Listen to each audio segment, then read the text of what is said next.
everyone, I'm Dana Maybe, and today it's finally time for my 2021 K-pop predictions. If you don't know me and clicked on this video because of the thumbnail, it really is not clickbait. I actually predicted Jeongyeong's hiatus. We'll get to that in a bit.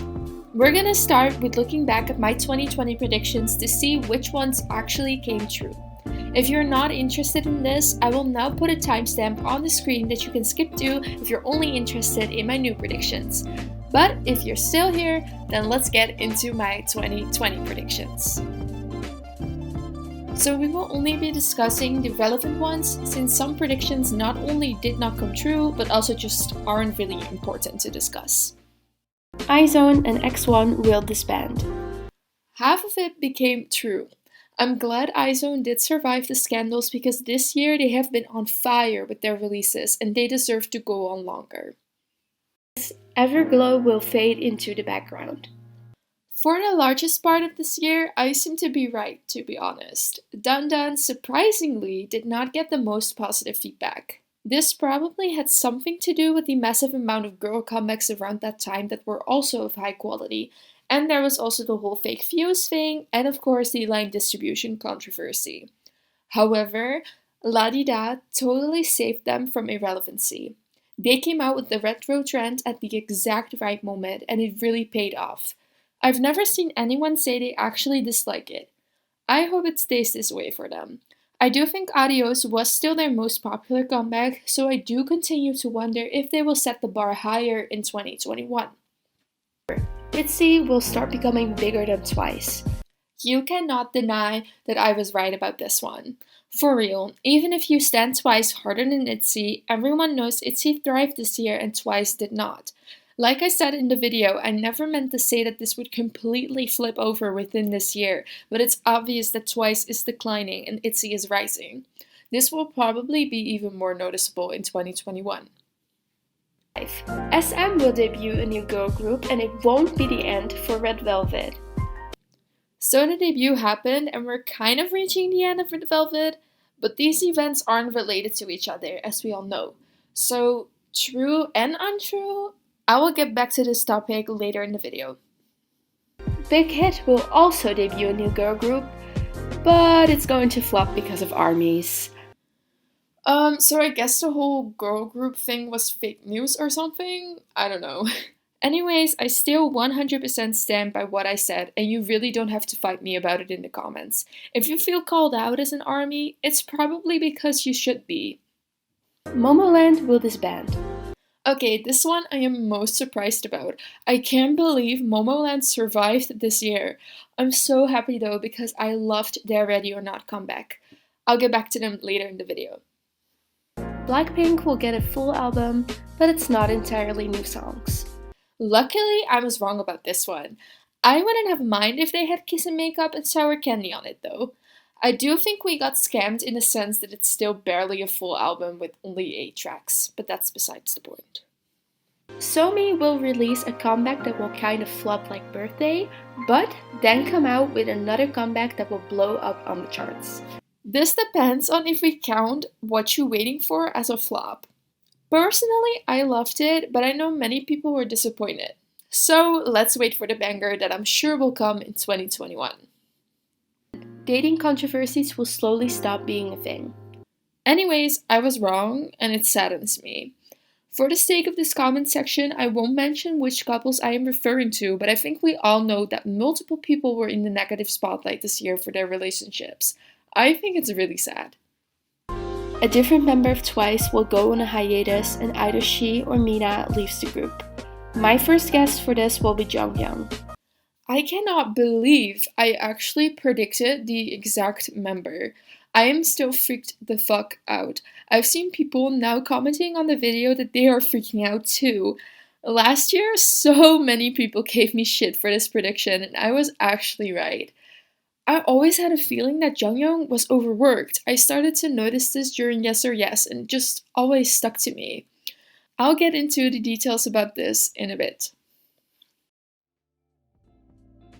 So those are the important predictions of last year. Now we'll get into the exciting bit, which is the new predictions. Before we start, I will add the much needed disclaimers. first up, these are predictions. I base these on what I think will happen, not on what I want to happen. If you're unable to distinguish these, don't bother commenting. Second, I don't base these predictions off of any official sources, but rather my own personal knowledge on the K-pop industry. If you think differently, that's totally fine, and I'd love to hear what you think, but I'm not asking for comments telling me that I'm just pessimistic or did not do my research. Comments that do not follow my standard video guidelines will be removed. Let's pray this time people actually listen. Let's go! Number 1. CLC is going to disband. Okay, so I know I just said exciting, but this is sad. CLC's contracts end, and if they renew them, they are absolutely out of their mind. I'm sure at least most of them won't though. I can see Sorn and Yeon start solo careers, and the other girls might already be tired of being an idol, which is understandable. I think Helicopter unfortunately was their last real comeback, but I do believe that when they disband, they will have a proper goodbye song. Probably not one that gets promoted or anything, but hey, at least a song. Speaking of contracts ending, I'm sure we're all wondering what will happen to Red Velvet. I honestly don't know. I will discuss this in a separate video which will be made in January, in which I will discuss the disbandments of the entire Big Three. Please stay tuned for it, and if you have any Red Velvet predictions, leave them below because I would love to see what you guys think. Number 2. Loona has a Western breakthrough. Loona already has gained widespread attention with Star, and I think this has been a good stepping stone to even bigger Western popularity. They have recently been on radio shows, and Western YouTube channels have always been a fan of them.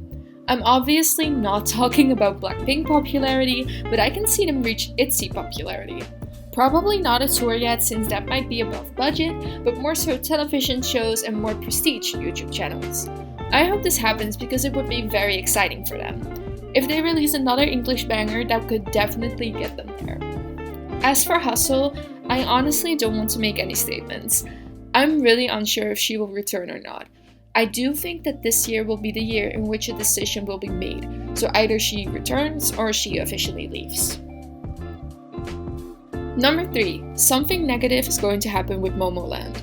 Not disbandment, I don't see that happening. The reason why I'm so vague about this is because I'm honestly not sure what will happen. Their music hasn't been received very positively since the release of I'm So Hot, and especially their latest comeback Ready or Not barely got any positive attention. Their decline is very tragic, and I think that will result into either a group scandal or another member drama. Again, I don't see disbandment happening because I feel like if the company really wanted them to, they already would have. But unfortunately, I don't see them come back strong in 2021. I really hope they will though. Number 4. No Rosé solo. I think we have all watched Blackpink's Netflix documentary by now. I loved the whole doc, but specifically the part about Rosé's solo stuck to me. It made me come to the conclusion that Rosé is not ready to have a solo, and this is not just a YG problem. Rosé is so extremely insecure. She seems afraid to make mistakes and wants everything to be perfect from the first attempt. As she says herself, she gets intimidated by her own thoughts. She doesn't feel comfortable yet. We know YG and we know that they don't give Blackpink the right opportunities, so it made a lot of sense that when Rosé said she was working on it but she wasn't ready, a lot of us did not believe it. But I don't think she was lying. She probably started preparing around the same time as Jennie, but she lacks the confidence and the ability to let herself work on it freely. Rosé is her own worst enemy. I feel like we should let the idea of her getting a solo go. I can imagine that with these circumstances, she might feel guilty for not putting out music because her fans keep drilling YG for it. Once she feels comfortable, I'm sure she will release a solo. If she does come out with it this year, it's great, but if she doesn't, we shouldn't be angry about it. We just have to be patient with her. Number 5. 2021 is a tragedy-free year in K-pop. We're manifesting. I truly hope that this year will be a positive year for the K-pop industry as a whole. Period. Number 6. Aespa gets into a plagiarism scandal that is so bad SM removes the AI concept entirely. The prediction is pretty self-explanatory. The amount of scandals they have already been in are insane, but none of them were actually relevant enough for it to have true impact. However, I feel like this was not the end. Their next comeback will be so obviously plagiarized from things like gidle, it actually becomes a big Korean scandal, and SM has no choice but to remove the AI part of their concept. I do think they will keep the storyline with the Black Mamba and stuff, but the 3D characters will be gone. Number 7. Hyuna quits the industry. Your immediate thoughts about this would probably be, oh no, that's sad. But I honestly think it would be for the better. Hyuna has been through so much throughout her career, she deserves to rest and start a new chapter in her life. Flower Shower, as much as I liked it, flopped, and considering it's already been a year since its release, it seems like Hyuna doesn't really have interest in making music anymore. And that's totally fine. I hope she does what makes her happy. Number 8. ITZY will release their biggest hit yet. The release will be ITZY style, but with a new, more trendy sound. It will blow up everywhere and might even get them their first song of the year. I also think ITZY will be releasing their first full album. I'm hyped. Number 9. Blackpink will have 2 comebacks this year. Sad how this is a positive prediction, isn't it? Anyways, I think Blackpink is getting 2 comebacks this year, consisting of 1 single and 1 mini album. The single might also be a pre-release, but that counts too in my opinion. I have a feeling that this single will be the teased Ready for Love, and that they might reveal it during the online concert. Both will take place in the first half of the year, so not too long after their latest comeback. The comeback will do well, but no big break or anything, kinda like how Lovesick Girls did basically. The reason for this is kinda sad though, because number 10, YGNGG group is received average to remotely well. I think YG will do the Blackpink comebacks for Damage Control. YGNGG group is coming this year. I'm guessing in the later half, but before award show season. As we all know, this has already been sparking controversy amongst Blackpink fans who demand justice. If YG were to let Blackpink in the basement all year and then puts out the new group, people are going to freak out. That's why YG kinda boosts Blackpink for a bit so Blinks won't complain about it during the debut. While I do think this will work, I don't think the criticism will ever go away entirely. The group will receive some backlash and a lot of comparison. They're not gonna flop, but it's not going to be an ITZY or Aespa level success. Number 11. 2 girl groups will do a collab that becomes huge. I don't mean like a special stage or anything, but an actual release collab like Wowfing or Selfish. This will definitely involve a 4th gen group and a big 3 group. Maybe both in one, like ITZY. It will become very popular and might even chart in Korea. Number 12. Mamamoo won't disband. I don't see it happening, that's all. I think as a group they all still want to keep going. Probably still with solos on the side, but they will keep the main focus on them as a group. Number 13. Jeongyeong leaves and TWICE goes on an indefinite hiatus. Sadly, I think I have to hold on to the latter part of last year's prediction. TWICE is declining, and while I hope 2021 will be a better year for them, I don't see it happening. I don't know at what part of the year, but I think Jeongyeong will be leaving TWICE to focus on herself. After this is out, I think TWICE is going to take the rest of the year to reflect on everything. I do have a lot of hope for 2022 for them. I think Cry For Me is an incredible song, and if they continue like that, I'm sure they will get another big banger after all the tragedy. I think the most important thing right now is to show TWICE some love and acknowledge their hard work, despite some of the negative outcomes. To end the video on a positive note, number 14, female soloists are making a comeback. 2020 wasn't a year for female soloists, at least in my opinion. Sunmi and chungha were kind of in the background, especially compared to 2019. In 2021, they will be back making the big hits. Chungha might even overthrow Snapping and Gotta Go with her new release. I also think this is the year in which Somi will grab everyone's attention. There might even be a new soloist coming. I'm excited to see it.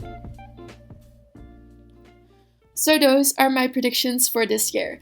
I apologize for this video coming out a bit late, but this is because I really think it's important to put out quality predictions and not just say random things for views or controversy. I also did not want a video full of X and X are gonna be super successful, because let's face it, that's just not interesting. Anyways, thank you so much for watching. I would love to see your predictions in the comments, so feel free to leave them. What are you most excited for this year? Let me know.